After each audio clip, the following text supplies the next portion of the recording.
Y hoy día quienes nos van a presentar va a ser primero, bueno, Felipe Osorio, él es encargado de políticas públicas de Wikimedia Chile, y después también Evelyn Heidel, ella es directora de programas de Wikimedistas de Uruguay. Así es que, Felipe, te doy totalmente la palabra para que puedas empezar. Gracias, Carla. Bueno, primero que todo, buenas tardes, buenos días. No sé si habrá gente en buenos días, pero buenas tardes, buenos días a todos los que están presentes acá. Voy a compartir mi pantalla. Em, agradecería que me avisaran si es que ya lo están viendo. Sí, perfecto. ¿Sí? Ahí y presentación. Debería estarse viendo, ¿verdad? Ya ven la presentación probablemente. Em, Como decía Carla, en la sesión pasada lo que hicimos fue revisar primero el contexto general de eh, la labor que ustedes llevan a cabo, ¿verdad? Y de qué manera nosotros podemos guiar esa labor. La idea de hoy día es poder revisar las normas que uno podría decir regulan la forma en que nosotros podemos llevar a cabo esa labor. ¿Ok? Ese es como el objetivo central de esta sesión. Eh, los expositores tienen ahí, van a tener el acceso a nuestras biografías, a un pequeño currículum al respecto. A Evelyn ya la conocieron la sesión pasada. Yo me presento, soy Felipe Osorio, soy chileno, soy abogado chileno, que me dedico a temas de propiedad intelectual y soy el asesor de políticas públicas de Wikimedia Chile. Eh, dentro de las cuestiones que fueron relevantes en la sesión pasada, y de hecho una de las actividades que propuso Evelyn, ustedes pusieron cuáles eran las mayores limitantes o las mayores preocupaciones al momento de realizar su trabajo, salió el tema de la propiedad intelectual, ¿verdad? Eh, e identificamos la propiedad intelectual no necesariamente como un habilitador de las prácticas que nosotros queremos llevar a cabo, sino como una fuente de preocupación, ¿cierto? Como podremos efectivamente hacer las cosas que queremos hacer o no. Y esa es una cuestión que se encuentra presente no solo en gestores culturales, sino que en toda la industria cultural, uno podría decir. Y esta es una problemática que aparece, o la pregunta es por qué aparece la propiedad intelectual como una problemática, aparece por una tensión constante que nosotros tenemos en el mundo de la propiedad intelectual entre la necesidad de proteger obras que han sido creadas mediante el intelecto humano, vamos a ver después a qué nos referimos con eso, y por el otro lado, la necesidad de acceso que tiene la población, todos nosotros, a esa información que ha sido creada por autores individuales o colectivo. Entonces, esa tensión existente entre la protección y el acceso está patente en el trabajo que ustedes y nosotros hacemos todos los días con eh, objetos culturales, ¿verdad? Sean objetos digitales, físicos, de dos dimensiones, tres dimensiones, etcétera. No, no importa, generalmente nosotros estamos tratando con objetos que en principio están protegidos por propiedad intelectual. Y nuestra pregunta generalmente va a ser, ¿podemos digitalizar o no? ¿Podemos compartirlo o no? ¿En qué contextos podemos compartir? ¿Bajo qué reglas? Etcétera. Y todo eso se encuentra regulado mediante la propiedad intelectual, o gran parte de eso se encuentra regulado por la propiedad intelectual. Ahora bien, algunas cuestiones previas a entrar al contenido de la sesión. Esta sesión es bastante limitada. Van a encontrar ciertas limitaciones de la sesión. Primero, tenemos una limitación que es propia del trabajar con el derecho, de la naturaleza del derecho, que es, está limitado el derecho a el territorio en el cual las leyes fueron aprobadas. Entonces, yo como abogado chileno tengo ciertas nociones, por ejemplo, del derecho uruguayo, del derecho argentino, pero no soy abogado de esas naciones. ¿Por qué? Porque no conozco al detalle esas legislaciones. Entonces, vamos a tener esa limitante o esa problemática en que yo como abogado chileno tengo una noción general de cómo opera el derecho de autor. En el plano internacional, bajo tratados internacionales, pero no necesariamente en los países en los que ustedes residen o en los que están trabajando. Entonces, esa ya es una primera limitación. Y entonces las referencias que ustedes vean al derecho en la presentación van a ser casi siempre al derecho chileno. Sin embargo, hice esas referencias no para explicarles qué dice el derecho chileno, sino para entender la lógica que hay detrás del derecho de autor y que probablemente también se va a aplicar en sus derechos, con normas que van a estar redactadas de forma distinta o con ciertas particularidades de sus regímenes jurídicos. Em, y entonces mi idea no es mostrar a ustedes cómo necesariamente cómo opera el derecho chileno, sino que usarlo como ejemplo de cómo podrían también operar sus propios derechos. ¿Ok? En segundo lugar, esta sesión es de naturaleza introductoria. Nosotros no esperamos con Evelyn que de esta sesión ustedes salgan expertos en propiedad intelectual y puedan hacer toda su labor solo con esta sesión, sino que nosotros también les vamos a dejar ciertos links, ciertas informaciones en el chat en el que ustedes van a poder estar revisando. Y esto en ningún caso, además, constituye una asesoría jurídica a ustedes respecto de sus trabajos. Nosotros tenemos esa limitante. Eh, eh, Nosotros al no conocer todos los derechos del mundo y además al no tener una relación, uno podría decir, de cliente con ustedes y no conocer las particularidades de sus propios trabajos, difícilmente vamos a poder dar una asesoría jurídica completa a sus problemáticas. La idea de esta sesión es introducirlo al tema de la propiedad intelectual, mostrarles los problemas que existen y posibles soluciones que ustedes pueden tener en ese contexto. ¿Ok? Entonces esas son las limitaciones o los márgenes que tenemos en esta presentación. La estructura que que preparamos con Evelyn es primero hacer una pequeña introducción a qué es el derecho de autor o la propiedad intelectual, que es lo que protege. Vamos a entrar luego al concepto de dominio público, que va a ser muy relevante para las cuestiones que ustedes realizan como gestores culturales. Luego a excepciones y limitaciones, que también van a ser herramientas que van a tener ustedes para poder operar dentro del derecho de autor.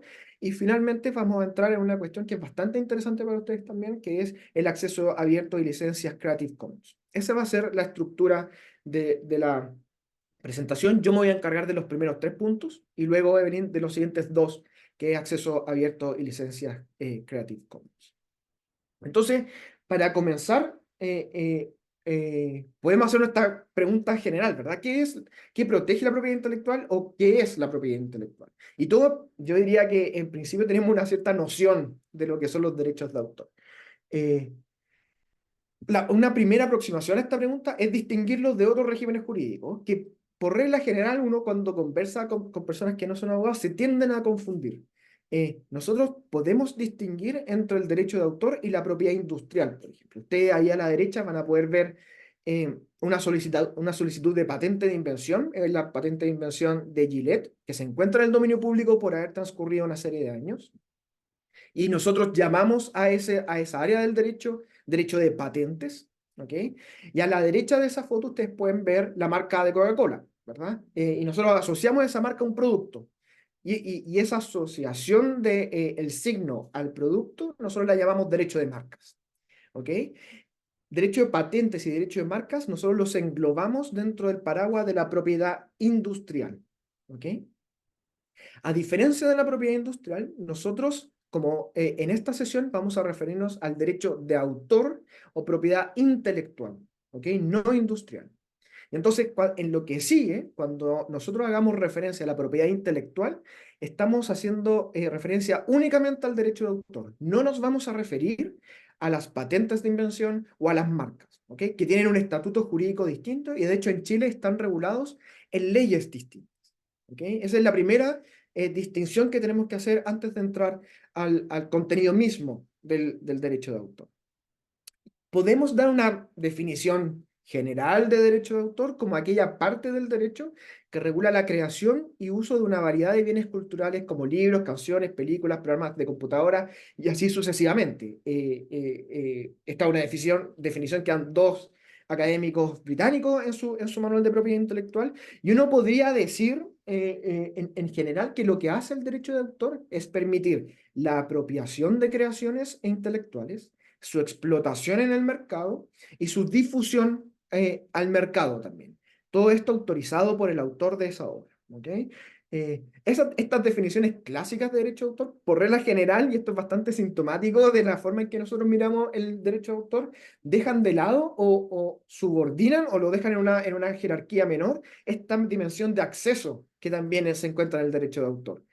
Por regla general, la noción de usuarios o de ciudadanos en el derecho de autor, por regla general, no se incluye dentro de las definiciones.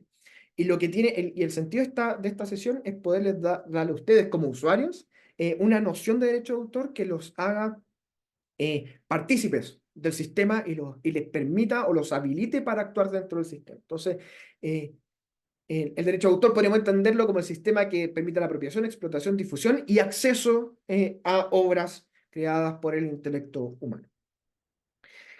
Algunas generalidades sobre los regímenes jurídicos de propiedad intelectual. En primer lugar, la propiedad intelectual protege objetos inmateriales.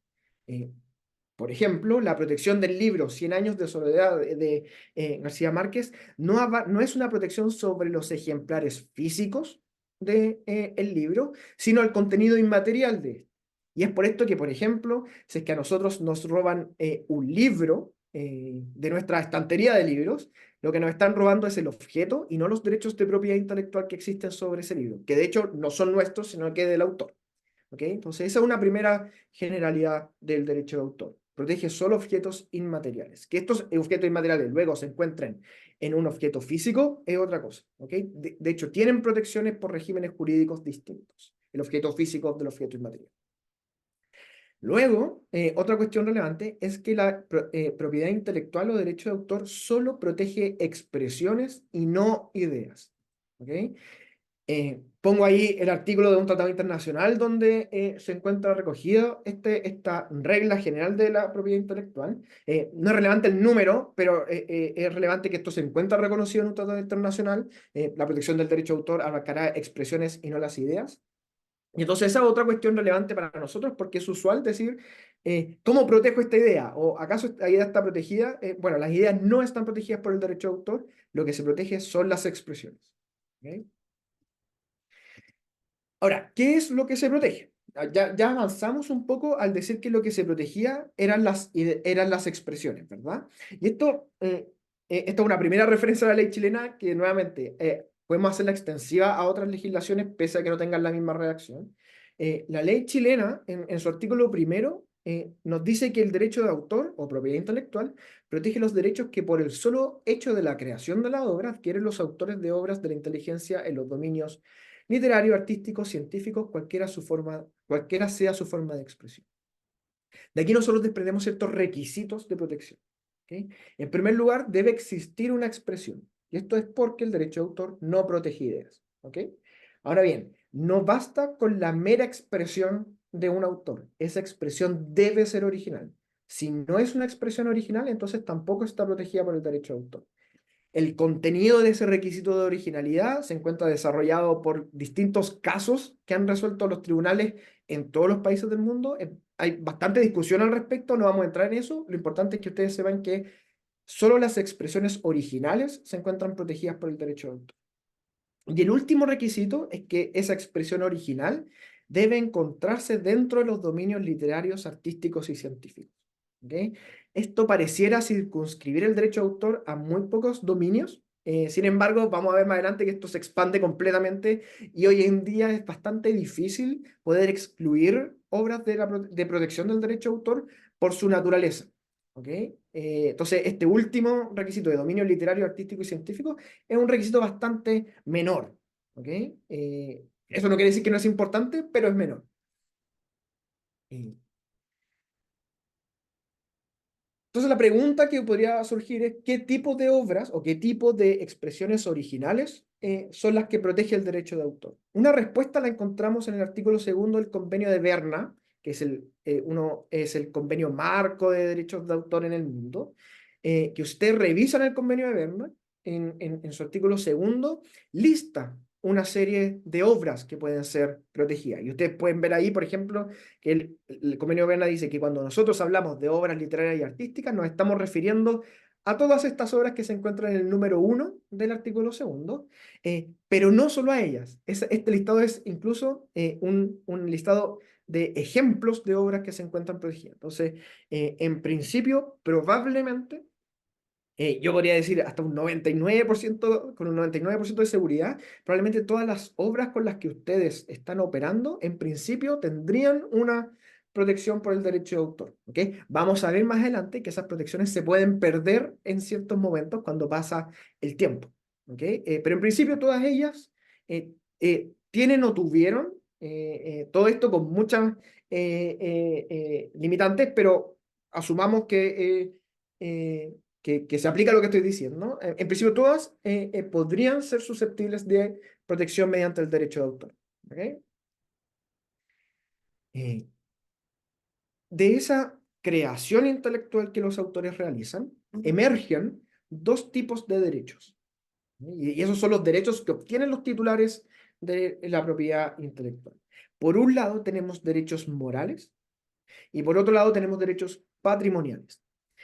En su labor como gestores culturales, probablemente, sí o sí se tienen que haber enfrentado a estos derechos. Quizás no sabían que se distinguían de esa manera, pero se han enfrentado a estos derechos.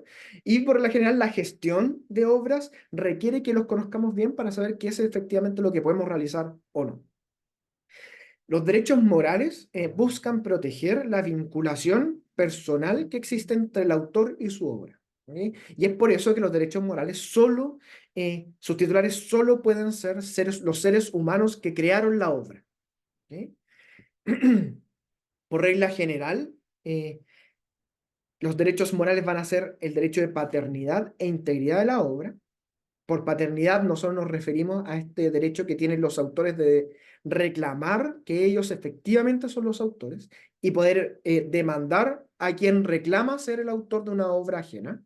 Básicamente protege contra el plagio. Y la integridad de la obra permite básicamente que el autor pueda asegurar que su obra no va a ser deformada sin su autorización. ¿Ok? Porque se entiende que el autor al expresarse está expresando a su vez su personalidad. ¿Ok? Esa es una explicación muy estándar de la naturaleza de los derechos morales. En Chile encontramos la regulación de los derechos morales en la Ley de Propiedad Intelectual, que reconoce el derecho de paternidad, de integridad y el inédito. ¿Ok? Mantener la obra inédita también es un derecho moral en la legislación chilena. La vigencia de los derechos morales, por reglas generales, durante toda la vida del autor, hasta al menos la extinción de sus derechos patrimoniales. Esa es la regla del convenio de Berna. Ahora bien, en sus países y en Chile, esta regla general o esta regla básica puede haber sido modificada. ¿Ok? En Chile, por ejemplo, los derechos morales se entienden que son perpetuos. Hay ciertas normas especiales, pero por regla general los derechos morales, esto es la paternidad, integridad e inédito, son derechos perpetuos. ¿Ok? En sus países esto puede cambiar. ¿Ok? Pero en principio protegen al autor durante toda su vida y hasta al menos la extensión de sus derechos patrimoniales, que por regla general va a ser 50 años luego de su muerte. Vamos a llegar a eso en la siguiente diapositiva. Los derechos patrimoniales entonces buscan asegurar que los autores o sus titulares puedan explotar sus obras en el mercado. Cada legislación tiene su propio listado de derechos patrimoniales. Sin embargo, estos derechos se encuentran bastante armonizados. Entonces, nosotros podemos usar el listado de derechos patrimoniales de la ley chilena como un indicativo de lo que probablemente ustedes van a encontrar en sus propias legislaciones. ¿Ok?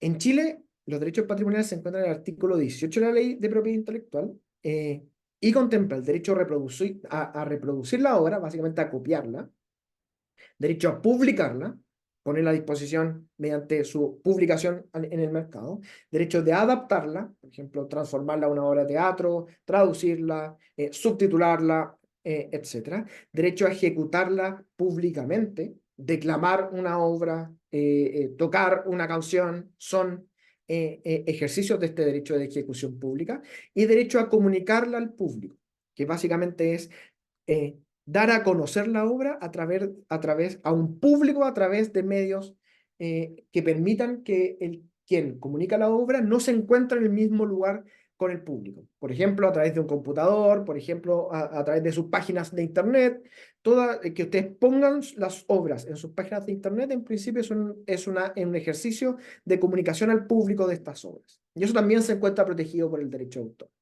Que estos derechos se encuentran protegidos por el derecho de autor quiere decir que solo el autor o el titular del derecho pueden autorizar estas acciones. Por tanto, si ustedes realizan algunas de estas acciones sin esa autorización, en principio estarían vulnerando estos derechos de propiedad intelectual. ¿Ok? Y por eso es importante que, por ejemplo, cuando ustedes reciben ciertos objetos, revisar los términos bajo los cuales ustedes los han recibido, para saber qué es lo que pueden hacer y qué es lo que no pueden hacer. Importante también es que estos derechos se pueden explotar de forma directa y personal por el titular, autorizando a terceros a hacerlo, o transfiriendo total o parcialmente los derechos a un tercero. ¿Ok? Eso, términos generales de cómo se ejercen los derechos patrimoniales. Y acá ya empezamos en una cuestión que es bastante relevante para ustedes, que tiene que ver con la vigencia de estos derechos. Recordemos que la propiedad intelectual es limitada en el tiempo, y lo importante es determinar cuánto tiempo va a durar esa propiedad intelectual, ¿verdad? La regla general de la vigencia de los derechos patrimoniales, que permiten controlar el derecho a reproducción, comunicar al público, adaptar, etcétera, por regla general, dura durante toda la vida del autor más 50 años después de su muerte. Esa es la regla general de derecho internacional. Pero como les decía, esto puede haber cambiado en sus países y siempre cambia aumentando años después de muerte. Nunca van a encontrar una legislación que tenga menos años si es que ese país ha firmado el convenio de Berna. La regla general chilena es que la protección de los derechos patrimoniales abarca toda la vida del autor y 70 años después de su muerte. ¿Ok? Entonces, por ejemplo, un autor crea hoy día, yo creo hoy día una obra, la protección va a durar desde hoy, en la que yo creé la obra, eh, y 70 años después de que yo muera. ¿Ok? Durante todo ese tiempo van a existir derechos patrimoniales, que al principio los voy a ejercer yo durante mi vida y luego mis herederos dentro de los 70 años después de mi muerte. Existen normas especiales, también van a existir estas normas especiales en sus países, no necesariamente con los mismos plazos, pero van a existir normas especiales. En Chile, los programas computacionales no es, se protegen 70 años desde la primera publicación del programa, entonces no se contempla la vida del autor en ese caso. Eh, Obras en colaboración, 70 años desde la muerte del último coautor de la obra. Si tenemos muchos coautores de un libro, surge la pregunta de cómo contamos los 70 años, ¿verdad? Y se cuentan desde que muere el último de esos colaboradores. Obras anónimas o seudónimas, 70 años desde la primera publicación, básicamente porque no sabemos necesariamente quién es el autor. Entonces, 70 años desde la primera publicación. Sin embargo, si durante esos 70 años se sabe quién es el autor, se llega a conocer la identidad, se aplica la regla general que van a ser 70 años desde la muerte del autor. Esto es relevante eh, porque una vez que se extinguen los derechos patrimoniales, las obras pasan a ser parte del dominio público. Y ustedes pueden ver ahí a la derecha este símbolo que nosotros asociamos a copyright o derecho de autor tarjado, ¿verdad? Porque básicamente dejan de existir estos derechos patrimoniales. Eh, Todo lo que hemos visto entonces, hasta esta lámina hacia atrás, es cómo se protege el derecho de autor y qué derechos otorga. Sin embargo, las leyes de propiedad intelectual también regulan cómo todos nosotros podemos acceder a esas creaciones. Y una de esas formas es que en la ley expresamente señala que los derechos de propiedad intelectual son limitados en el tiempo y luego de que expire ese tiempo, todos nosotros podemos usar esas obras. Por lo general, nosotros podríamos entender el dominio público como aquel dominio en el que se encuentra todo lo que ha quedado fuera de la protección del derecho de autor. ¿Ok? Y esto implica que se han extinguido los derechos patrimoniales, pueden seguir subsistiendo derechos morales dependiendo de la legislación, pero lo importante es que como se extinguen todos los derechos patrimoniales, todos nosotros somos libres de utilizar esa obra como se nos plazca, ¿ok? Respetando los derechos morales dependiendo de la legislación. Pero en principio podemos utilizar esas obras. ¿Ok? Podemos reproducirlas, podemos adaptarlas, podemos comunicarla al público sin solicitar la autorización del autor o sus herederos. ¿Por qué? Porque se han extinguido los derechos de propiedad intelectual. Entonces es relevante para ustedes los, los plazos de protección, porque probablemente ustedes en sus colecciones, si que tienen colecciones de obras, existan obras que están en el dominio público y sobre esas obras ustedes pueden, por ejemplo, reproducirlas, pueden subirlas a sus páginas, pueden compartirlas con el público sin necesitar consultar o solicitar autorización respecto de terceros. Ahora bien, eh, dependiendo de la legislación, hay normas especiales sobre cómo se explota o cómo se puede utilizar el dominio público. Por ejemplo, estuve revisando la legislación eh, algunas legislaciones, y algunas legislaciones tienen lo que nosotros llamamos dominio público pagante, en que a veces es necesario pagar una suma de dinero al Estado o a ciertas organizaciones por estar usando el dominio público. En Chile al menos, si es que una obra se encuentra en el dominio público, no es necesario pagar a nadie para su utilización, ni solicitar autorización a los titulares o a los eventuales titulares de la propiedad intelectual. Solo para mostrarles el listado que existe en la ley chilena, eh, se entiende como perteneciente al dominio público o patrimonio cultural común las obras cuyo plazo se ha extinguido, obras de autor desconocido, incluyendo expresiones del acervo folclórico, obras de titulares que han renunciado a la protección, obras de autores extranjeros no domiciliados en Chile, cuyos países no han ratificado los tratados internacionales ratificados por Chile en temas de propiedad intelectual, y obras expropiadas por el Estado. En sus legislaciones pueden haber distintas hipótesis de patrimonio cultural común o dominio público. Lo importante es que si una obra se encuentra en el dominio público, se han extinguido los derechos patrimoniales y en principio no habría que pedir autorización alguna para ejercer esos derechos patrimoniales. Junto al dominio público, nosotros encontramos las legislaciones, limitaciones y excepciones al derecho de autor. Se distinguen del dominio público porque estas limitaciones y excepciones permiten que nosotros usemos las obras en determinadas hipótesis. Sin embargo, los derechos patrimoniales no se han extinguido. El autor o el titular siguen siendo titulares de derechos de autor, pero la ley entiende que en ciertos usos se justifica que los usuarios no tengan que pedir autorización al titular del derecho. ¿Okay? Entonces, por regla general, nosotros no podemos usar las obras protegidas por el derecho de autor sin la autorización de los titulares. Sin embargo, en estas hipótesis expresamente contempladas en las legislaciones de propiedad intelectual, nosotros sí podemos usarlas sin requerir la autorización del titular de los derechos. ¿Okay?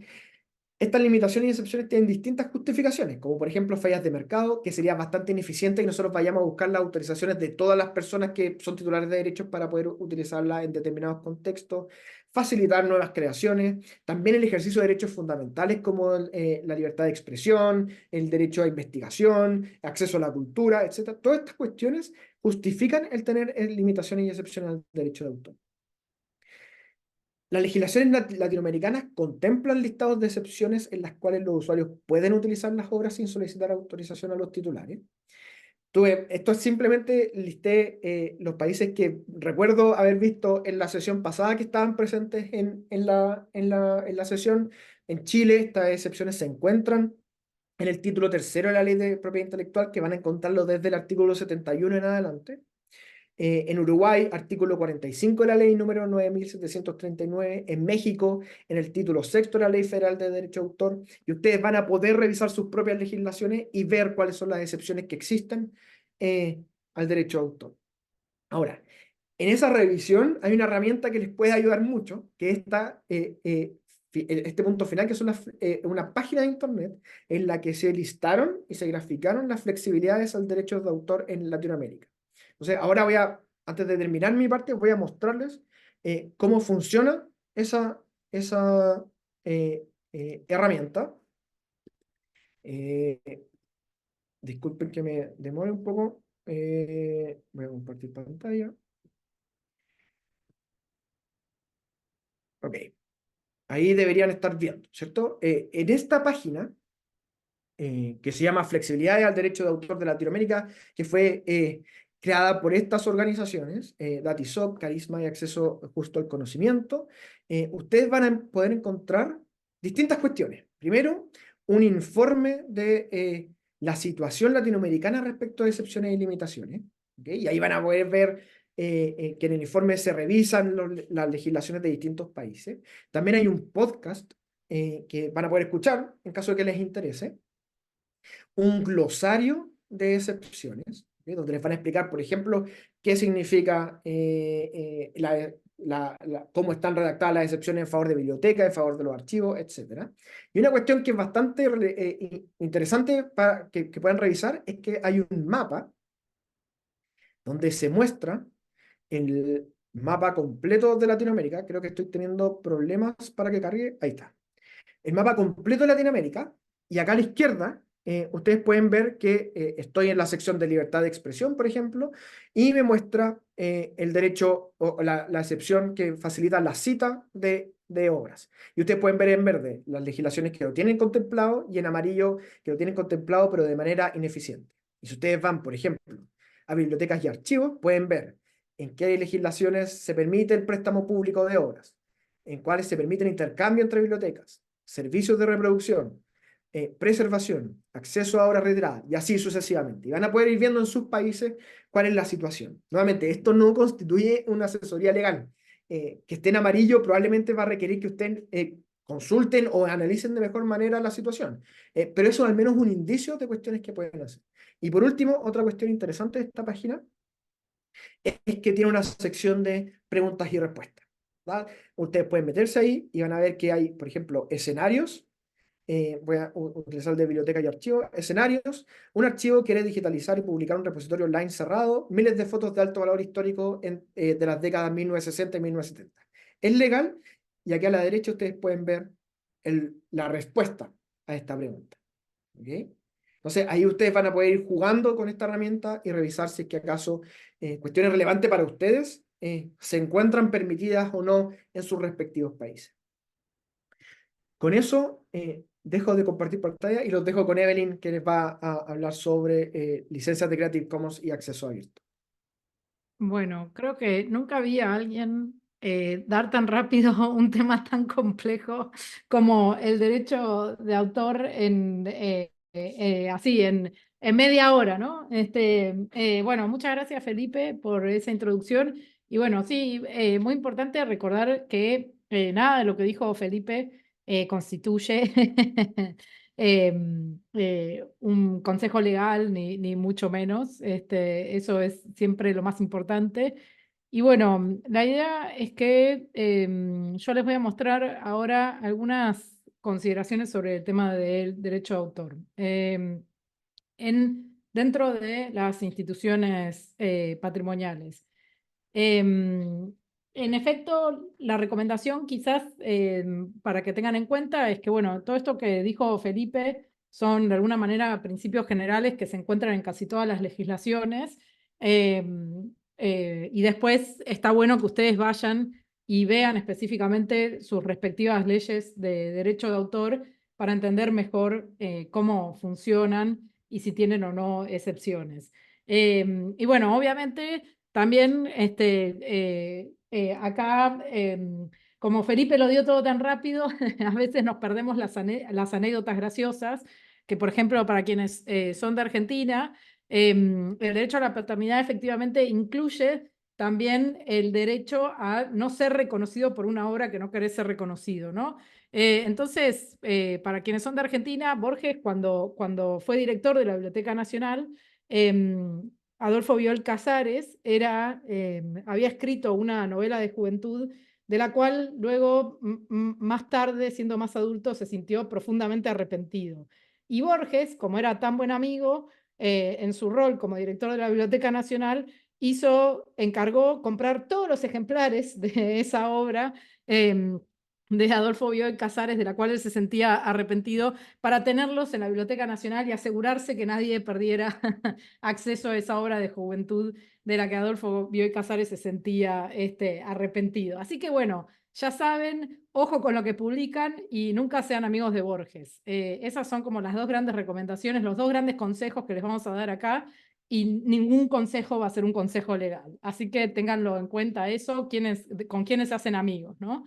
Y bueno, ahora vamos a charlar un poco sobre el tema de la gestión del derecho de autor dentro de las instituciones patrimoniales. Antes de avanzar con el tema de las licencias, es importante tener en cuenta esto porque hay que tratarlo de alguna manera como un todo, ¿no? Como un conjunto. Por un lado, todas estas cuestiones vinculadas a la ley que Felipe acaba de decir, y después todo el tema que tiene que ver con las licencias. Entonces, una brevísima introducción sobre profundizando en el tema de estas tensiones entre el acceso, entre dar acceso a las obras y custodiar obras, ¿no?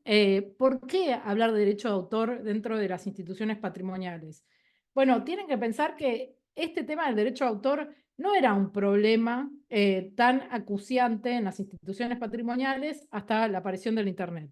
Obviamente que las instituciones patrimoniales tenían que hacer tareas de preservación, tareas de conservación preventiva, para dar acceso, pero es a partir de la digitalización cuando se abre este enorme panorama de las dificultades que genera el derecho de autor dentro de las instituciones patrimoniales, y esto de alguna manera fuerza la conversación para tratar de buscar flujos de trabajo alrededor del derecho de autor, ¿no? Y obviamente, para profundizar un poco en esta tensión entre la protección y el acceso, ustedes lo sabrán mejor que nadie, las instituciones patrimoniales tienen un mandato. Ese mandato incluye dar acceso, difundir obras y también conservar y generar medidas de conservación preventiva, pero obviamente también tienen que respetar la ley. Y no solamente eso, se sientan muy cerca unos de otros, en el sentido de que, bueno, piensen, por ejemplo, en los museos de artes visuales contemporáneos, donde tienen la misión de dar acceso y difundir las obras, pero además también tienen que negociar con autores contemporáneos. Entonces hay que tener mucho cuidado con cómo se da acceso a las obras, si eso después implica que un autor o una autora se enoje por la forma en que se difunde o se da acceso a su obra, ¿no? Entonces, de alguna manera, hay una tensión también entre respetar los derechos de autor, custodiar las obras, dar acceso a esas obras y trabajar con los derechohabientes titulares y autores, ¿no? Obviamente, como todos y todas ustedes sabrán, la digitalización es una actividad que requiere muchos recursos y que además tiene que demostrar su impacto, es decir, tiene que justificar por qué se hace. Y eso, el justificar por qué se hace, muchas veces va acompañado de medidas innovadoras para tratar de difundir el patrimonio. Y esas medidas innovadoras no siempre se llevan del todo bien con el derecho de autor. Piensen, por ejemplo, en concursos como GIF It Up, que es un concurso de GIFs que hace Europeana, que es una forma en que se muestra el impacto de esa digitalización, pero que hay que tener mucho cuidado a la hora de trabajar con el derecho de autor en esos contextos. Obviamente, las instituciones patrimoniales tienen muchas preocupaciones, el derecho de autor no es la principal y no hay necesariamente personas especialistas en temas de derecho de autor en todas las instituciones, por no decir que la mayoría no tienen, de hecho, gente especializada en el tema del derecho de autor. Y obviamente existen desafíos técnicos para disponibilizar los materiales, por un lado, como muchos y muchas de ustedes identificaron en la clase pasada, pero también para comunicar el Estado de Derecho de Autor. Y ahora vamos a ahondar un poco más en ese tema. Y acá quería listar como los 3 principales desafíos vinculados a la gestión de derecho de autor en el contexto de las instituciones patrimoniales. Uno de los principales desafíos tiene que ver con una aproximación armonizada al derecho de autor. Como falta conocimiento especializado y como faltan personas especializadas en el tema de derecho de autor, las instituciones normalmente tienen visiones divergentes respecto de cómo aproximarse al derecho de autor, cómo gestionarlo dentro de la institución. Entonces, muchas veces lo que pasa es que por ahí hay departamentos o áreas que están completamente a favor del acceso abierto y que quieren disponibilizar las obras y las colecciones de la mejor manera posible, y hay otras áreas y departamentos que no están necesariamente a favor de que eso suceda, ¿no? Y ni hablar de compartir un piso básico, un entendimiento básico sobre qué es el derecho de autor. Y acá, bueno, es donde aparecen algunos de los problemas, ¿no? Hay también un desafío vinculado a la toma de decisiones políticas sobre gestión de riesgos. Y esto me parece muy importante remarcarlo, porque esto que les mostraba Felipe con el mapa que hicieron Datisok y Carisma, este mapa de flexibilidades, sí, efectivamente la ley dice un montón de cosas, pero también hay cosas que las instituciones patrimoniales pueden hacer que son de alguna manera formas de empujar los límites actuales de la ley. Entonces, ahí es donde se juegan las decisiones políticas y estratégicas de las instituciones patrimoniales. ¿Por qué se juegan decisiones políticas y estratégicas? Porque siempre piensen que la ley de derecho de autor siempre tiene que haber alguien del otro lado que haga una demanda. Entonces, si la institución, perdón, las instituciones patrimoniales también tienen peso político. Entonces es muy difícil que, no sé, una sociedad de gestión colectiva decida necesariamente ir en contra de una institución patrimonial. Hay riesgos también para ellos, para la sociedad de gestión colectiva, para los autores, en ser demasiado agresivos con la aplicación de las leyes de derecho de autor. ¿Por qué? Porque les puede jugar en contra también, ¿no? Porque ¿qué pasa si de pronto la sociedad de gestión colectiva y los autores empiezan a demandar a un montón de instituciones patrimoniales? Bueno, los políticos, los legisladores también van a decir, bueno, quizás esta ley no está funcionando como debiera. Entonces, ahí hay que saber cómo abordar estratégicamente y políticamente la gestión de los riesgos. Y también hacer un buen análisis de riesgo, obviamente, ¿no? Para lo cual es fundamental tener un enfoque y una aproximación armonizada al derecho de autor. Y por último, otro de los desafíos está vinculado al establecer, a establecer correctos flujos de trabajo, documentación y registro sobre decisiones de derecho de autor. Y esto obviamente está ordenado de manera jerárquica. El primer problema es una aproximación armonizada. El segundo problema es la toma de decisiones políticas sobre la gestión de riesgos. Y el tercer problema tiene que ver con tener las herramientas adecuadas para gestionar y tomar decisiones sobre derecho de autor.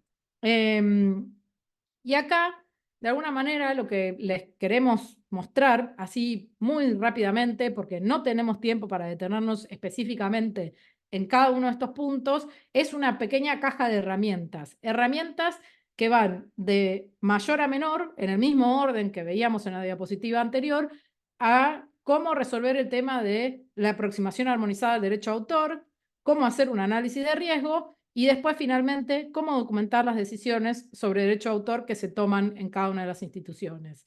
Y solamente, muy rápidamente, para mostrarles esta primera que les estamos ofreciendo acá, es esta del copyright, las guías para la gestión del derecho de autor para las instituciones patrimoniales que hizo Europeana.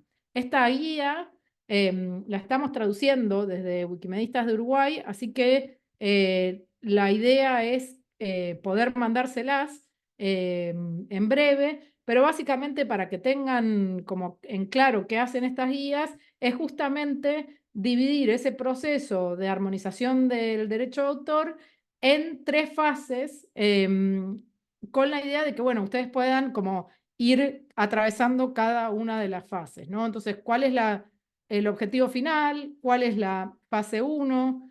Perdón, ¿cuál es la fase 1? ¿Cuál es la fase 2? La fase 3, etcétera, etcétera. Entonces acá está dividido en este documento en fases y ustedes lo pueden ver acá en esta caja de herramientas que les dejamos acá, pero la idea es que en breve lo vamos a traducir y lo van a tener disponible en inglés. Y acá simplemente para mostrarles esta herramienta, esta es una herramienta mucho más compleja y si van acá al README van a entender un poco mejor de qué se trata, pero básicamente esta es una herramienta que uno puede utilizar para desarrollar una política de gestión de riesgos al interior de su institución. Esta la hizo la Biblioteca Nacional de Escocia, pero me parece que es un ejemplo interesante porque está bastante claro las decisiones que se toman dentro de la Biblioteca Nacional de Escocia para decidir si publicar cierta información es riesgoso o no. Entonces, esta caja de herramientas responde de alguna manera a estos desafíos que les estábamos mostrando. Bueno, hasta acá el tema de la gestión del derecho de autor dentro de sus instituciones, ¿no? Es decir, todo este conocimiento que les dio Felipe es fundamental para poder hacer esta parte de, bueno, cómo vamos a gestionar el derecho de autor al interior de nuestra institución. Entonces, el primer paso es conocer la ley, especializarse, tener este conocimiento, después armar este enfoque armonizado y después, bueno, decidir cómo se va a gestionar el riesgo y por último, documentar correctamente las decisiones que se toman. Y para documentar esas decisiones que se toman, hay 2 grandes herramientas. Las primeras, obviamente, son las políticas institucionales, los documentos, como todo este tipo sí, de documentos más internos a la organización. Pero la otra forma de documentar todo esto son las herramientas y licencias Creative Commons y herramientas como los Rights Statements. Y ahora voy a hablar de esos muy rápidamente. Em, para acercarse a la colección hay como 3 grandes aproximaciones, ¿no? Cuando uno tiene que tomar una decisión, por ejemplo, en un proyecto de digitalización, si queremos saber qué cosas podemos digitalizar o qué cosas no podemos digitalizar, hay 3 grandes categorías en general a través de las cuales nos podemos aproximar a este problema del análisis del derecho de autor, ¿no?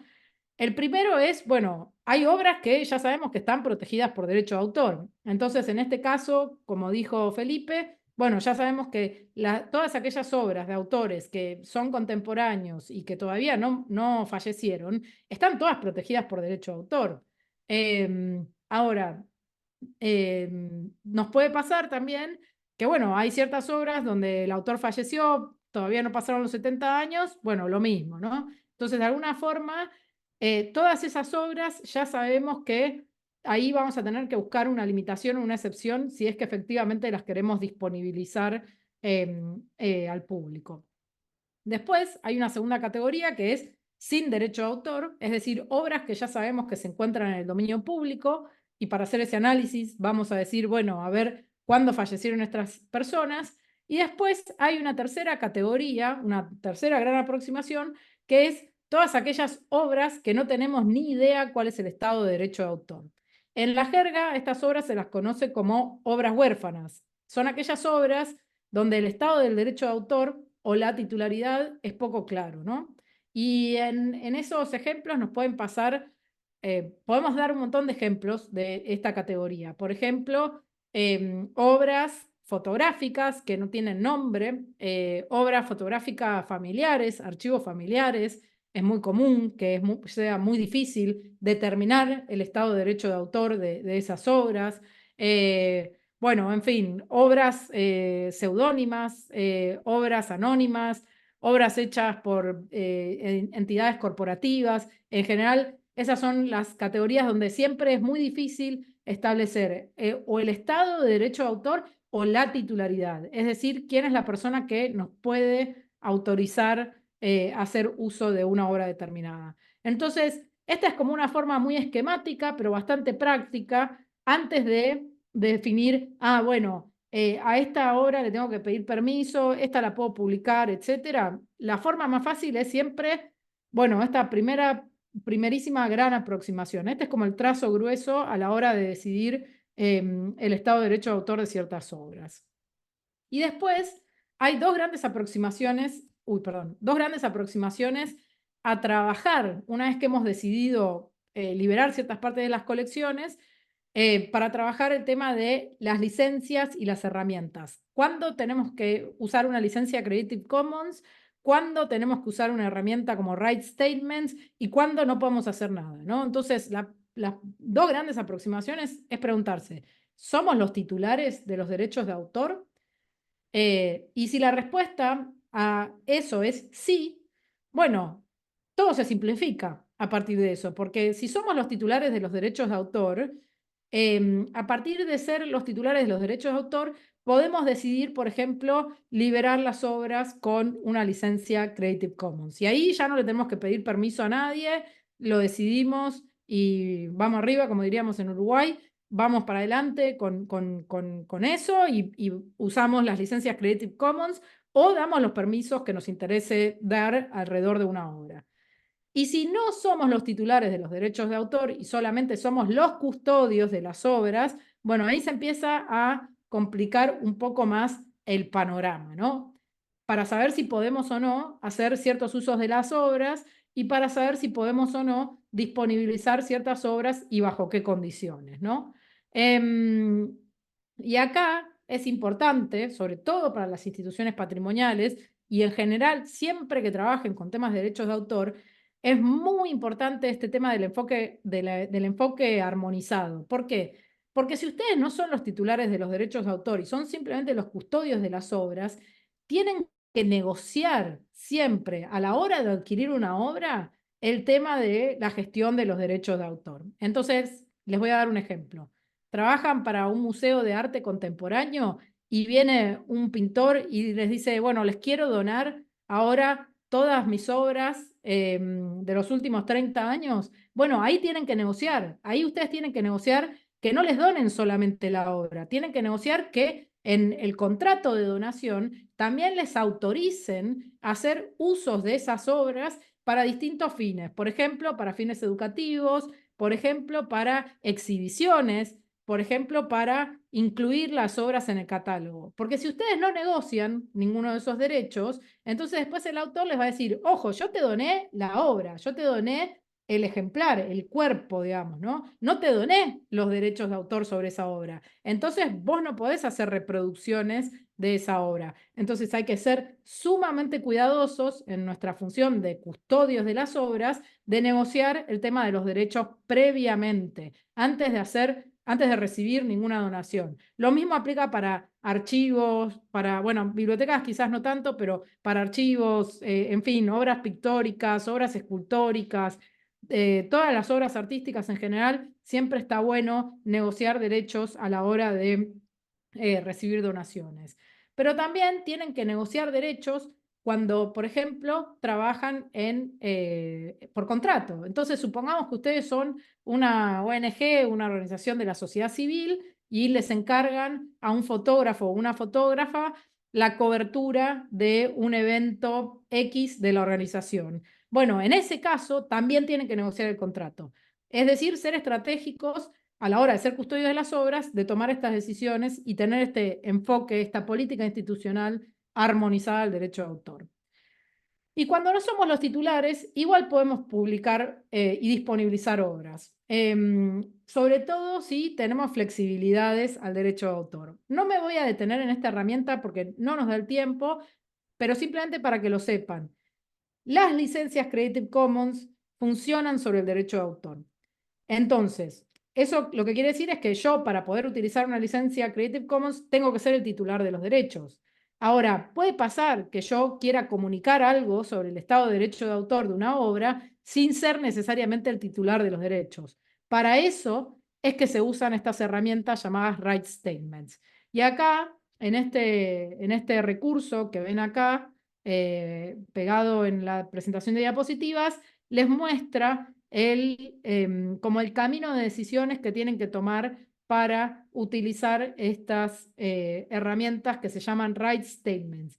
Y como su nombre lo dice en inglés, son básicamente una declaración de derechos. Lo único que hacen es comunicarle a la persona que está accediendo a esa obra cuáles son los de la situación del estado del derecho de autor de la obra en cuestión. Y cuando somos los titulares, sí que podemos usar las licencias Creative Commons. Y acá es importante hablar brevemente un poco de cuál es la relación entre las licencias Creative Commons y el acceso abierto. Lo primero es que el movimiento de acceso abierto es previo a la aparición de las licencias Creative Commons. Ya tiene como 40 años el movimiento del acceso abierto, mientras que las licencias Creative Commons solamente tienen 20. El acceso abierto surge de alguna manera como una forma de asegurar la distribución gratuita, sin costos, sin requisitos y sin barreras de pago a la investigación científica. Pero después se fue extendiendo a otros campos como la educación abierta, como bueno, la ciencia abierta y también ahora al patrimonio cultural. Y en general, el acceso abierto al patrimonio cultural normalmente se refiere a la disponibilización abierta de las reproducciones digitales de las obras en el dominio público. Lo que significa que esas reproducciones están libres de restricciones y cualquiera puede utilizarlas con cualquier propósito, incluyendo propósitos comerciales, sin necesidad de pedir permiso. Entonces, por ejemplo, las obras de Juan Manuel Blanes, para quienes son de Uruguay, como están en el dominio público, la idea sería que el museo no reclame derechos adicionales sobre esas reproducciones digitales. Sé que esto parece complejo, pero bueno, lo van a ir entendiendo mejor a medida que vayan navegando estas diapositivas, ¿no? ¿Y qué se puede liberar? Bueno, obviamente, obras realizadas por otras personas que se encuentran en el dominio público, como el ejemplo que acabo de dar, Juan Manuel Blanes, bueno, ahora no se me ocurre ningún pintor de Argentina o de Chile, pero bueno, en fin, obras realizadas por otras personas que se encuentran en el dominio público. Obras realizadas por otras personas que estén aún bajo copyright, pero cuyos autores hayan decidido librarlas con una licencia abierta. También podemos disponibilizar obras bajo copyright siempre y cuando hayamos conseguido el permiso de los autores y o titulares. Y por último, también podemos liberar obras realizadas por la institución de patrimonio cultural. Este sería el caso en que somos los titulares, sobre las cuales la institución tenga derechos, como por ejemplo ciertos catálogos, metadatos, publicaciones especializadas, revistas, en fin, distintos materiales de corte intelectual. Entonces, como les decía, las licencias Creative Commons funcionan basándose en el derecho de autor, ¿sí? El derecho de autor establece por defecto la idea esta de todos los derechos reservados. Las licencias Creative Commons vienen a decir, bueno, nos reservamos solamente algunos derechos. ¿Y esto por qué? Porque efectivamente el derecho de autor es una regulación compleja y difícil de navegar. Y las licencias Creative Commons, de alguna manera, buscan simplificar ese proceso y buscan, sobre todo, reducir los costos de transacción. Esta idea de que, bueno, uno sí o sí tiene que ir a negociar permisos con cada uno de los autores. Bueno, la idea de las licencias Creative Commons es, no hace falta que negocies permisos, vamos a reducir los costos de transacción.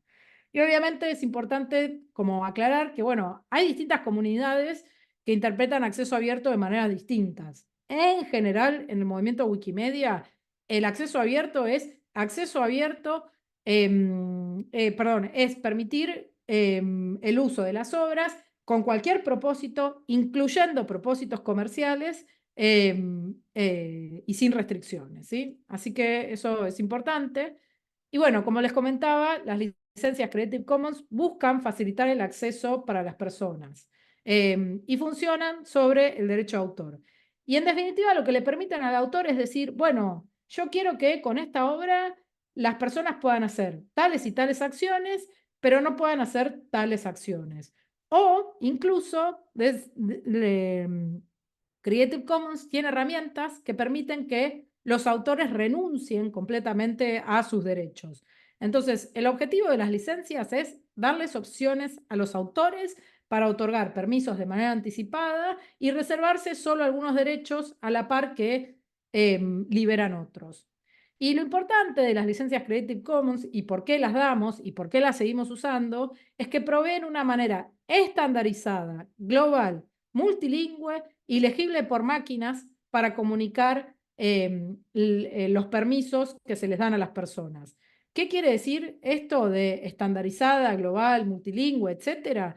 Es que a diferencia de un aviso que yo pueda hacer en mi sitio web que diga ustedes pueden usar esta obra de la manera en que se les cante, las licencias Creative Commons fueron diseñadas para funcionar como un estándar global. Y fueron diseñadas, quiere decir que efectivamente tienen una infraestructura detrás que hace que sean fáciles de entender por cualquiera. Primero tienen un código legible por máquinas. Esto quiere decir que los motores de búsqueda, por ejemplo, pueden devolverme imágenes liberadas con licencias Creative Commons porque detrás de la licencia hay un código legible por máquinas que las máquinas pueden entender y leer. Entonces, si ustedes van a Flickr, por ejemplo, y le piden que te devuelva imágenes que permitan usos comerciales, esto que ven acá, este código que ven acá, es lo que está funcionando detrás de ese pedido a Flickr o a cualquier otro motor de búsqueda. Además, están escritas en un texto que puede ser interpretado por abogados y por las cortes. Y ese es el contrato legal de las licencias Creative Commons. Y ese contrato legal está estandarizado para más de 164 países. Entonces, no importa si uno hace una demanda en Alemania, en Chile o en Burundi. El contrato legal es el mismo para todos los países y además funciona en todos estos países. Y por último, tiene una página web en lenguaje plano para que cualquier persona que no sea abogado y que no sea una máquina pueda entender qué cosas puede y no puede hacer. Y además, esa página, esos permisos, están escritos y traducidos a muchísimos idiomas. Y están traducidos al bangladés, al español, obviamente el inglés es el idioma madre, al italiano, al finlandés, etcétera, digamos, ¿no? Podríamos mencionar todo un montón de idiomas. Entonces, supongamos que alguien entra al sitio web, a mi sitio web, que está todo escrito en castellano, no necesitan saber castellano para encontrar los términos de la licencia. Entonces, si yo publico fotos en mi sitio web, bueno, una persona de Bangladesh no necesita saber castellano para saber qué cosas puede hacer con las fotos que están publicadas en mi sitio web en español. Entonces, eso hace que sean un estándar global, multilingüe, legible por máquinas, estandarizado, etcétera, etcétera. Porque pueden operar y ser exigibles por ley en cualquier lugar del mundo y además trabajan con esta infraestructura de 3 capas que facilitan el acceso para distintos niveles. Las licencias Creative Commons se componen de estas 4 condiciones: atribución, no comercial, sin obras derivadas y compartir igual. Cada una quiere decir cosas distintas. Cada una quiere decir cosas distintas, son permisos distintos del derecho de autor que se pueden, voy a volver atrás. Son distintos permisos del derecho de autor que se pueden liberar. Ahí, con la atribución, como vimos, está respondiendo a esto de los derechos morales que decía Felipe, y lo mismo sin obras derivadas. Estos dos, de alguna manera, están basados en estos derechos morales. Y después, y compartir igual también. Y no comercial está enfocada sobre todo en el tema de los derechos patrimoniales. Entonces, la condición atribución, lo que garantiza es que se le atribuya la obra al creador.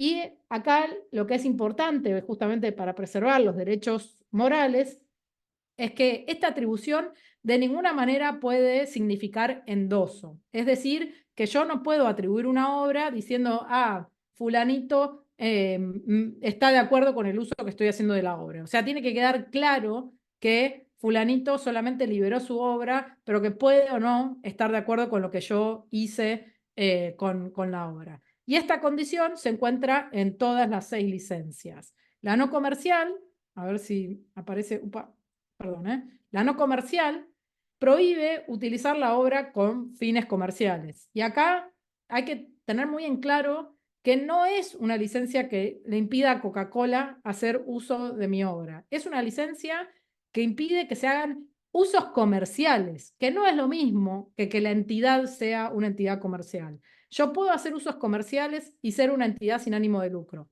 Ejemplo, armo una gala de recaudación y pongo un video hecho con una licencia no comercial. Bueno, si es una gala de recaudación, ya tiene un fin comercial, por lo tanto, está violando la cláusula no comercial. Entonces, importante recordar que la cláusula no comercial se aplica al uso y no al usuario. Y la no comercial, por lo general, no es acceso abierto. Nosotros, desde el movimiento Wikimedia, no consideramos que la no comercial sea acceso abierto.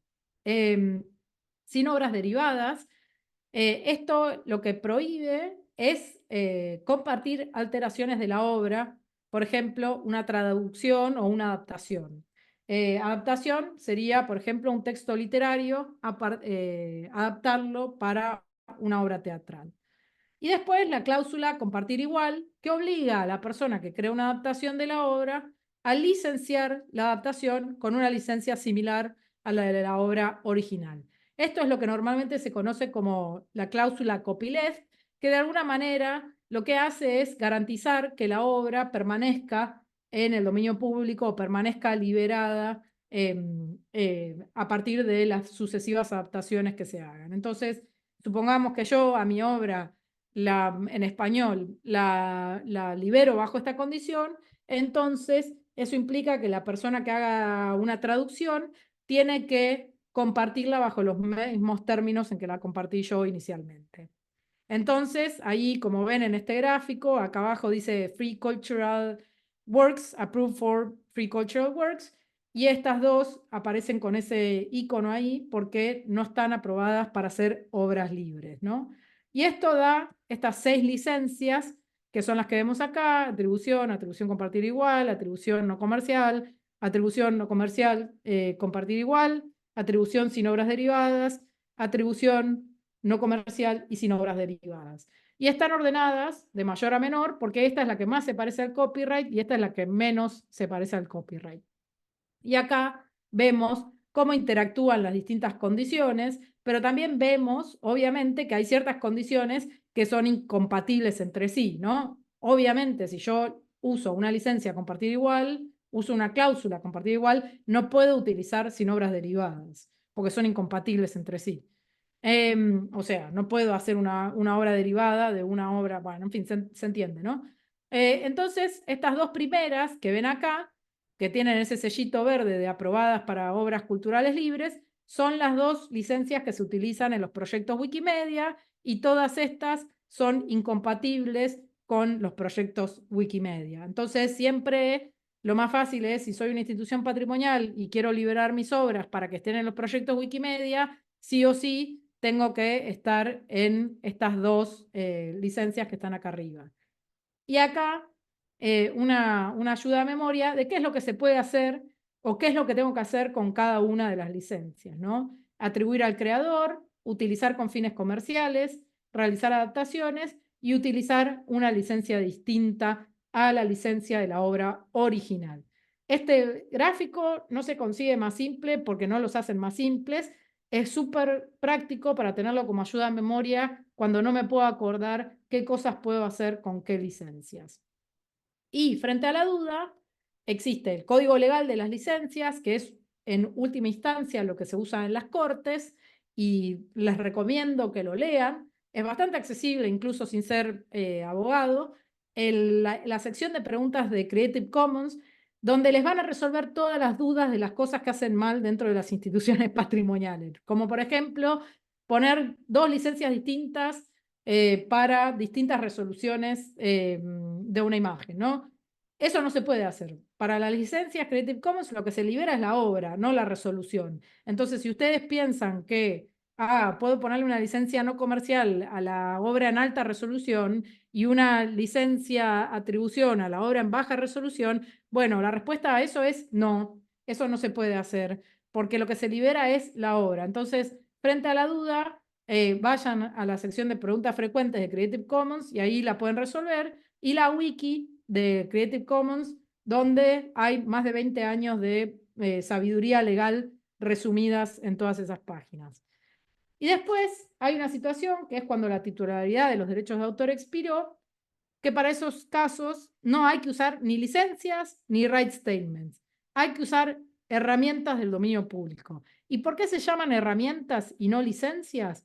Bueno, porque las licencias efectivamente son contractuales, o sea, hay un contrato escrito entre el usuario y el autor, o un contrato escrito que funciona entre el usuario y el autor, y en cambio, en el caso de las herramientas del dominio público, no hay ningún contrato, porque esas obras ya están en el dominio público, por lo tanto cualquiera las puede usar.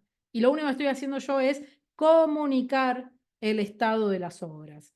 Estas dos herramientas son, por un lado, la renuncia Creative Commons 0, que eso le permite al derecho de autor o al titular de una obra, perdón, al autor o titular de una obra, renunciar a todos sus derechos en la medida en que lo permita la ley local. Entonces, esto que les decía a Felipe, de que, bueno, los derechos patrimoniales son perdón, los derechos morales en Chile, Uruguay y Argentina son irrenunciables, implica que yo tampoco puedo renunciar a esos derechos por más que quiera, ¿no?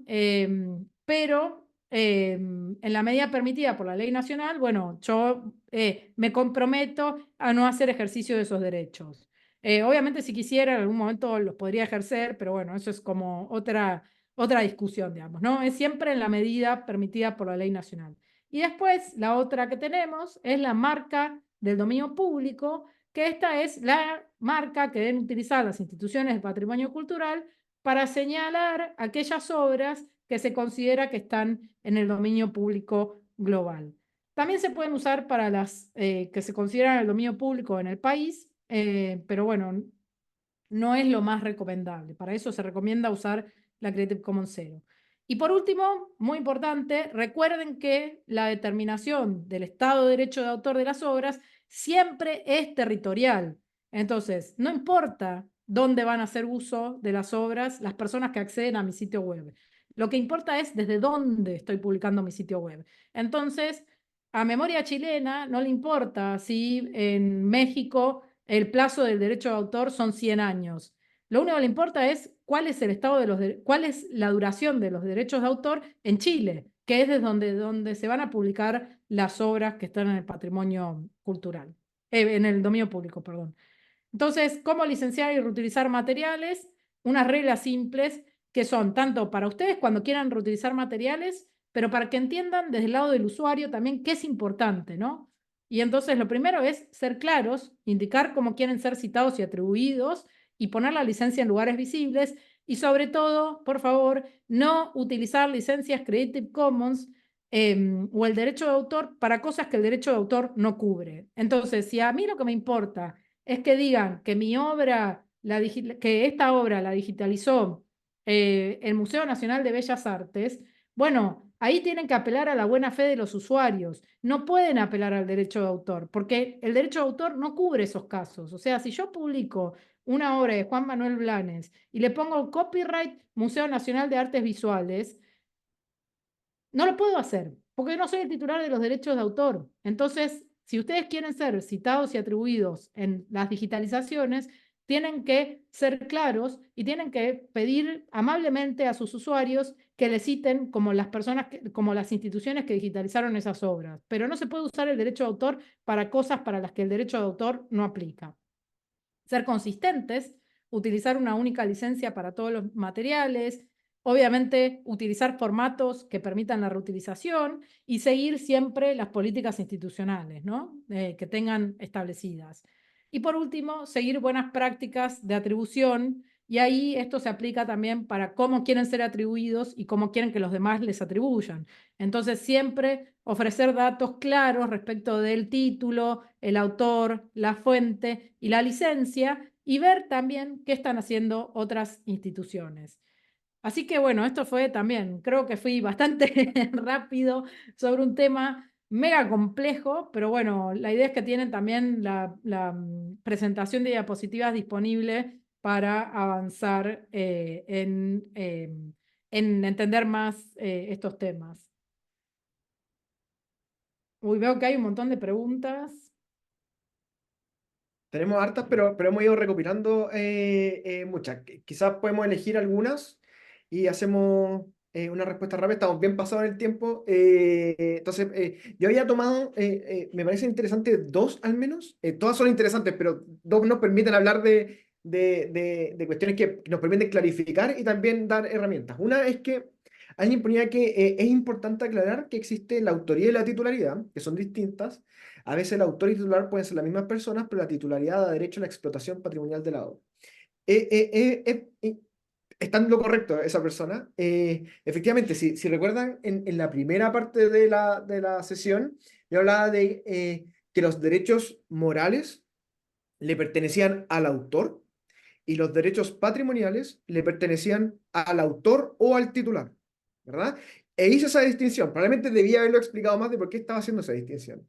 Pero esa distinción la hice porque los derechos patrimoniales, nosotros, por ejemplo, yo soy el autor de un libro. En mí nacen de inmediato los derechos morales y patrimoniales. Pero yo puedo decidir como autor transferir esos derechos patrimoniales a Evelyn, por ejemplo. ¿Ok?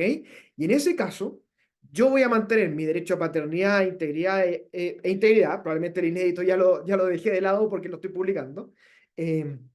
Voy a mantener esos derechos morales, pero ahora va a ser Evelyn la titular del derecho a reproducir la obra. Y ella va a poder elegir, sin tener que preguntarme a mí, si es que la reproduce, si la licencia a un tercero, etc. ¿Okay? Y en esa sesión que hice, en esa transferencia, yo dejo de ser el titular de derechos patrimoniales y ese derecho patrimoniales pasa a el patrimonio de Evelyn. ¿Okay? Y esto es lo interesante del derecho de autor y de las licencias Creative Commons, es que el titular de esos derechos patrimoniales puede decidir cómo licenciarlos a terceros.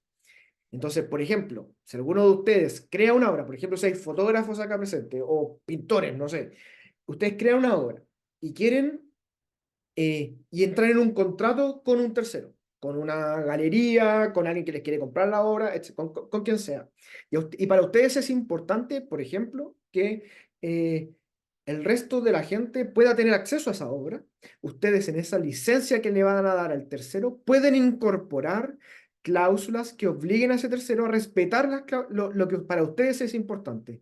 Y entonces ustedes pueden usar las licencias Creative Commons, decir, ok, yo te licencio mi imagen, pero lo único que tú puedes hacer, por ejemplo, con esa imagen, o la forma en que yo quiero que esa imagen sea utilizada, es simplemente que se me la atribuyan, porque es mi derecho moral de atribución, pero quiero que tú cada vez que ocupes esa imagen, por ejemplo, permitas el uso comercial al resto. Permitas que la gente pueda utilizarla para realizar obras derivadas, y así sucesivamente. Y entonces se arma como una cadena de contratos. ¿Ok? Yo le pido a la primera persona, al primer eslabón, ok, yo te la paso bajo los estándares más abiertos posibles, y tú cuando la uses tienes que hacer lo mismo. ¿Ok? Y como nosotros armamos un contrato, para nosotros es obligatorio eso que dijimos. Y esa persona, cuando entre un contrato con un tercero, va a tener que usar los mismos términos que nosotros pusimos en el primer contrato. Y esa segunda persona va a estar obligada por el contrato con quienes nosotros entramos en el primer lugar a hacer lo propio con la siguiente persona. Entonces empiezan a armar cadenas de licencias Creative Commons, y por eso se dice que son virales. ¿Ok? Porque nosotros con una decisión podemos abrir el contenido a distintas relaciones contractuales. Y eso es lo bonito de la herramienta, y así podemos utilizar el derecho de autor como la limitación que tiene para abrir el contenido. No sé si probablemente ahí alcanzo a responder eso. No sé si Evelyn, tú tienes algo que decir al respecto. Perdón, debo reconocer que estaba un poco distraída porque estaba ahí Por- respondiendo preguntas en el chat solamente para Perfecto. asegurarme que no quedaran preguntas sin responder, pero ¿puedo aprovechar para responder la de María Juana Espinosa? Adelante. María pregunta, si en un lugar digital quitan la licencia Creative Commons y ya la obra está circulando, pero no está la licencia visible en la obra que circula porque era una nota del repositorio o la biblioteca, etcétera, ¿qué se hace en ese caso? Bueno, nuevamente no voy a dar un consejo legal, pero la licencia, la versión 4.0 de las licencias Creative Commons dan 30 días para un infractor a remendar la infracción. Entonces, en este caso, se puede mandar una nota a la persona que vemos que está haciendo este uso y decirle, tenés hasta 30 días para resolver este problema, ¿no? O sea, para hacer la correcta atribución y poner correctamente la licencia. Y bueno, y si en esos 30 días no lo resuelven, se puede demandar. Entonces, por eso también es importante tener en cuenta el tema del uso de las licencias, si conviene o no tener sin obras derivadas, no comercial y como todas estas otras condiciones. Porque ustedes tienen que pensar que al funcionar sobre el derecho de autor, yo también puedo hacer una demanda. Entonces, tengo que tener capacidad de demandar. Si no tengo capacidad de demandar, y es medio ridículo que esté limitando los usos que pueden hacer las personas. Siempre voy a estar de alguna manera dependiendo de la buena fe de las personas para no hacer ciertos usos. Entonces, eso también ténganlo en cuenta a la hora de pensar los costos de transacción, ¿no? Si yo puedo o no, en la práctica, efectivamente, ejercer estos derechos o si más bien conviene que de alguna manera trate de ser lo más abierto y flexible posible, ¿no? Súper. Antes de terminar, quería solamente eh, hacerme cargo de esa pregunta de que si no somos abogados, ¿cómo lo hacemos? ¿A dónde recurrimos? Eh, Primero, por regla general, en todos los países hay abogados que trabajan pro bono, ¿ok? La labor de ustedes es acercarse a esos abogados, ¿ok? Esa es una primera opción, pero en el caso de que quieran, por ejemplo, formarse ustedes mismos, en el Ministerio de Cultura chileno está, que ustedes pueden encontrarlo en el link que acabo de compartir en el chat, van a poder encontrar la página. Discúlpenme por estar pasándonos del tiempo, pero sí, es simplemente para poder mostrarles la página. Van a poder encontrar, creo que ya la están viendo, ¿no? Creo que Sí. sí. Ya, van a poder encontrar esta página que es de el Ministerio de Cultura chileno. Y acá hay material con el cual ustedes pueden revisar y estar formándose, por ejemplo, buenas prácticas, consejos, etc. Cuestión relevante de esa página. Por regla general, las guías de propiedad intelectual son bastante conservadoras. ¿Ok? Probablemente les van a decir que hay muchas cosas que no pueden hacer que en la realidad, si ustedes hacen los análisis que nosotros les presentamos de riesgos, de ver las licencias, ver si que hay excepciones o limitaciones, quizás sí van a poder hacer. ¿Ok? Pero al menos sirve como insumo básico de cómo aproximarse. Revisen esa página, probablemente en los ministerios de cultura o en los encargados, en las oficinas encargadas de derechos de autor de sus países también se encuentra este tipo de herramientas. Yo recuerdo haber estado en un evento en que gente de Paraguay y de Uruguay hablaban de que los ministerios encargados tenían ciclos de formación. Y esas son formas en que uno puede ir formándose respecto de derechos de autor. Eso como herramienta eh, pedagógica y que es relativamente fácil en términos de lenguaje para poder ir formándose en temas de derechos de autor. Gracias, Felipe. Bueno, yo creo que por la hora podemos ir ya cerrando. Les vamos a mandar toda la información, la grabación, las diapositivas, todo el tema. Y también a pedido de algunos que decían que querían un chat de WhatsApp o Telegram, hay uno sobre Glam Wiki, que es galerías, bibliotecas, archivos, museos, ¿cierto? Que es para toda América Latina. Entonces, ahí quizás eso les puede servir. Vi que ya lo mandaron por acá por el chat, pero igual se los vamos a mandar por correo. Así que voy a dejar de compartir ahora. O sea, perdón, de grabar.